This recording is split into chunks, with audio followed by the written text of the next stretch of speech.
TryHackMe just released a new certification called SEC1. Now, is it worth it? Should you take it? Well, that is what I'll cover today and break down what the new certification is, what it covers, and whether or not it is worth your time.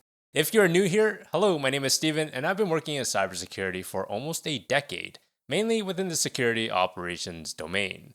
On this channel, you will find videos on career guidance, hands-on labs, and projects to help you build the skills that you need to break into cybersecurity as a SOC analyst. Now, I know most of you are watching or aiming to become a SOC analyst, and I want to be upfront with you. SEC1 is not a SOC-specific certification. This right here is a foundational cert that validates whether you understand the basics of cybersecurity before you specialize into a specific path. So, what exactly is SEC1? Well, SEC1 is also known as Cybersecurity 101. It is a certificate that is designed for entry-level candidates, so beginners, students, and career switchers, people who are in the early stages of their journey and want to validate that they actually know and understand the basics before diving deeper into a specialization. And if you're familiar with TryHackMe's learning path, this certificate is essentially the official certification for the pre-security and Cybersecurity 101 path.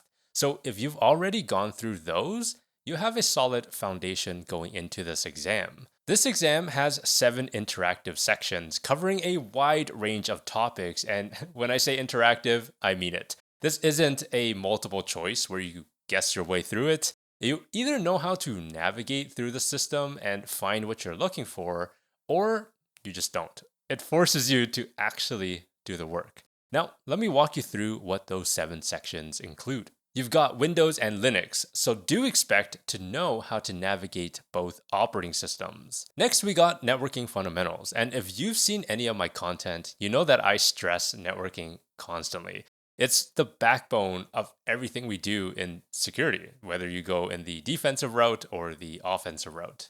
Third, we have web pen testing. This right here gives you a taste of the offensive side, so you get to understand how web applications can be attacked. Next, we get into security operations, my favorite domain. This is where the blue team fundamentals come in, so understanding how defenders operate. Then you get into brute force and cracking, so you have the opportunity to get some hands-on experience on how attackers break into systems.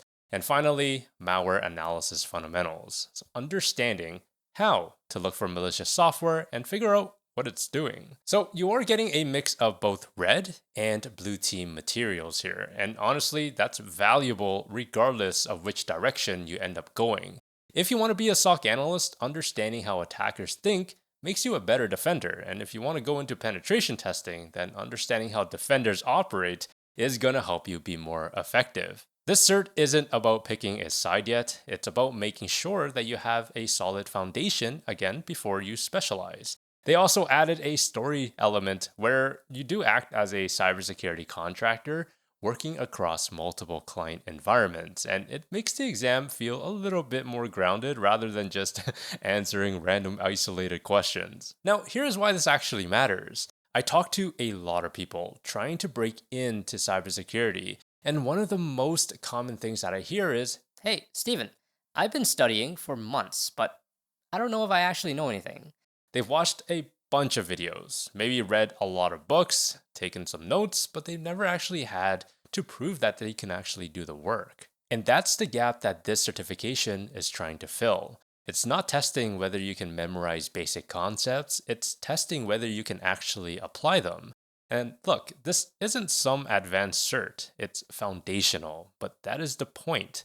If you can't navigate a Windows file system, understand basic networking, or read simple logs, you are going to struggle no matter which path you choose. This forces you to confront whether or not you really have those basics down, or you've just been passively consuming content. Now let me quickly go over the format so you know exactly what you can expect. There are 10 questions per section, and each section is expected to take anywhere from 30 to 60 minutes. And you do have 24 hours to complete everything, which gives you plenty of flexibility.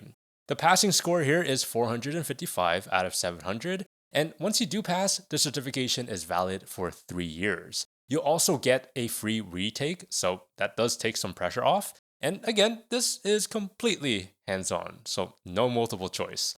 You have to actually interact with the system itself and submit the correct answers. Again, you either know it or you don't. So, should you actually take this? Well, here is my honest take. I would only recommend this certification if you are a beginner who's been stuck in theory. You've taken the courses, watched videos, maybe read some books, but you haven't really gotten your hands dirty with actual labs.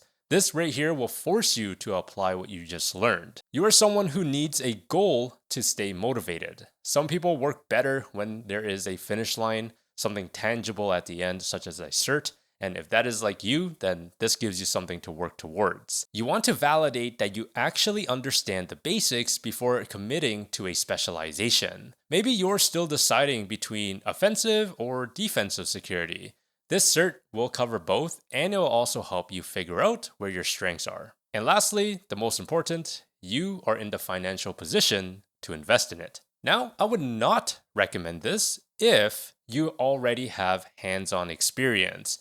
If you've been doing your labs, building projects, or working in the field, this is going to be way too basic for you. Money is tight right now, and that's perfectly okay. TryHackMe has plenty of free rooms and paths that can give you similar hands-on experience. And if you can't afford it, don't stress it.